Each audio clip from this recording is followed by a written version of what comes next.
Y continuamos el análisis de lo que ocurrirá luego de la muerte de la reina Isabel II, el impacto que ha tenido esta noticia a nivel mundial. Jorge Eduardo Ritter, ex canciller de la República, nos acompaña. Doctor Ritter, muchísimas gracias por estar con nosotros. Hace pocos minutos estábamos transmitiendo señal en vivo y en directo del inicio de todos estos protocolos, pero sí conocer, doctor Ritter, y que nos ayude a compartir este análisis, ¿cuál es el impacto en estas últimas décadas que ha tenido el reinado de Isabel II? Mira, al margen de todos del anecdotario que se ha tejido en torno a la muerte, a los protocolos, a la longevidad de la reina Isabel II, lo importante es que es quizás uno de los principales, o no quizás, es una de las principales protagonistas de la historia del siglo XX. Hay que recordar que toda la última mitad, la segunda mitad del siglo XX y una cuarta parte del siglo XXI la ocupa ella. La ocupa ella con todas las dificultades, con todas las vicisitudes, con todas las diferencias que ha habido a lo largo de este año, de este siglo, la evolución que han tenido la historia del mundo y la historia de Inglaterra, la historia de su país.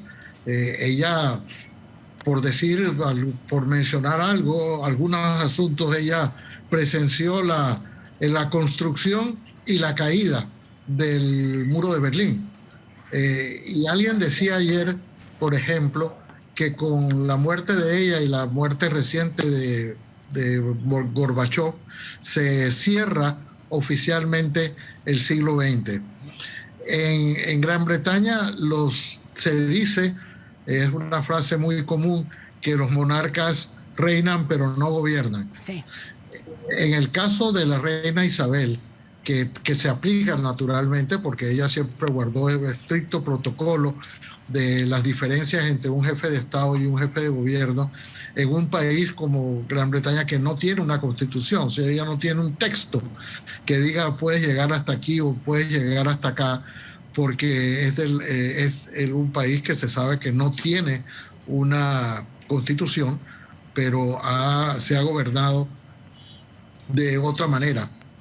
Para mí, yo tengo a pesar de esa norma no escrita, o norma no escrita de que los monarcas reinan pero no gobiernan, la reina Isabel sí jugó papeles importantes con muchísima discreción, aún a contrapelo del propio gobierno de ella. En otras palabras, y para citar un ejemplo específico, yo creo que un ejemplo que la engrandece, además, es que en el gobierno de Margaret Thatcher, ella mantuvo un discreto, silencioso desacuerdo sobre la suerte de Nelson Mandela. Para Margaret Thatcher era un terrorista que no merecía ninguna consideración. La reina Isabel guardó siempre una gran simpatía, al extremo de que tan pronto pudo, obtuvo una larga invitación a compartir con la reina, después de las pocas personas en el mundo que ella le permitió que se refiriera a ella no como su majestad, sino como Lizzie. Pero era una manera de ella de expresar su solidaridad con un hombre de la talla de Nelson Mandela. Hay esas pequeñas diferencias, sí, que hicieron de la reina Isabel una persona muy importante en el siglo XX y en el siglo XXI. Doctor Ritter, y hablando de la parte política y el futuro político, tomando en cuenta la salida del primer ministro Boris Johnson y también la entrada con las promesas que ha hecho la nueva primer ministra, ¿qué cosas en materia política enfrentaría este país, tomando en cuenta la crisis por la cual han atravesado, no solamente crisis económica, sino también crisis política que han atravesado en los últimos años? Es que es una gran incertidumbre, Castalia, porque la reina Isabel se erigió en la unidad del Reino Unido en tiempos de mucha desunión. Lo que tenía, lo que cohesionaba, lo que amarraba a una sociedad tan dividida como es la del Reino Unido, de Gran Bretaña, fue la reina. Hay que recordar que la Unión Europea se hizo durante su reinado. El Estado de todos los estados, los 27 estados, la conformaron, y luego vino la desunión, la desvinculación, el Brexit de Gran Bretaña, y la reina estuvo en una y otra. Cuando digo una y otra, es que un país que se dividió todo por el Brexit, al final lo que lo unió fue su devoción por la monarquía. Entonces, ahora mismo enfrentan problemas graves. Hay una de las inflaciones más altas de su historia, la tiene hoy el Reino Unido, y hay toda clase de... La primera ministra acaba de congelar los precios de la energía. Hay una gran discusión en Gran Bretaña sobre la crisis energética. Pero, otra vez, lo que define la unidad, lo que mantiene unido un país con diferencias tan profundas, incluso hay diferencias mucho más profundas, que son las diferencias nacionales entre los distintos países que integran o que componen el Reino Unido de Gran Bretaña e Irlanda del Norte. Pero eso lo ha mantenido. Tengamos presente que cuando la reina se fue coronada en 1953, el Commonwealth, la comunidad de naciones eran de 37 países, hoy es de 15. Sí. Es decir, se ha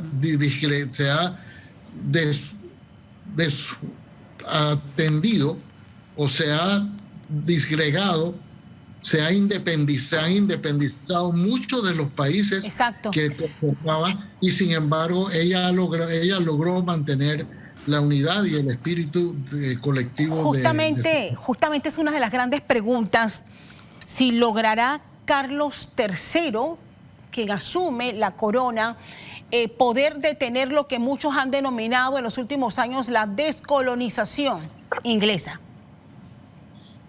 Eso solo lo veremos con el tiempo. Yo creo que yo en lo personal creo que es un proceso inevitable, que los países al final, aunque son repúblicas ya y son repúblicas, poco a poco van a dejar de ser parte del Commonwealth. Todavía hay algunos países importantes que mantienen al monarca inglés como el jefe del Estado. Estamos hablando de Australia o de Canadá, o sea, son países. Sin embargo, todos estos países, a la larga, y esto es lo que dicen los analistas, había una admiración, una devoción por la reina Isabel II, que no es seguro que lo vaya a tener.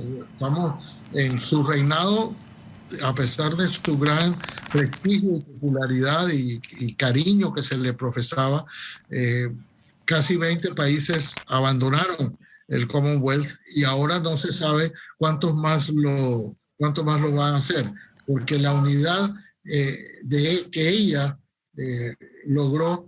Recordar que ella fue reina con figuras que a nosotros nos parecen ya historia antigua. Era Winston Churchill, el primer ministro, cuando ella fue reina, y para uno hablar de Winston Churchill como el héroe de la Segunda Guerra Mundial, pareciera historia antigua, pero es parte de su historia. Esa devoción, si se quiere,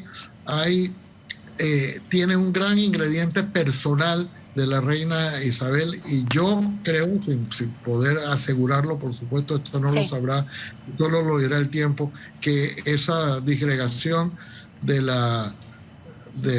Reino Unido va a continuar bajo el reinado de Carlos III. Doctor Jorge Eduardo Ritter, muchísimas gracias. Agradecemos al ex canciller por estar con nosotros, acompañándonos en este análisis. Sé que se prepara en minutos para continuar con este análisis obligado hoy en Mesa de Periodistas. Y precisamente tengo más que compartirles, porque el 29 de noviembre de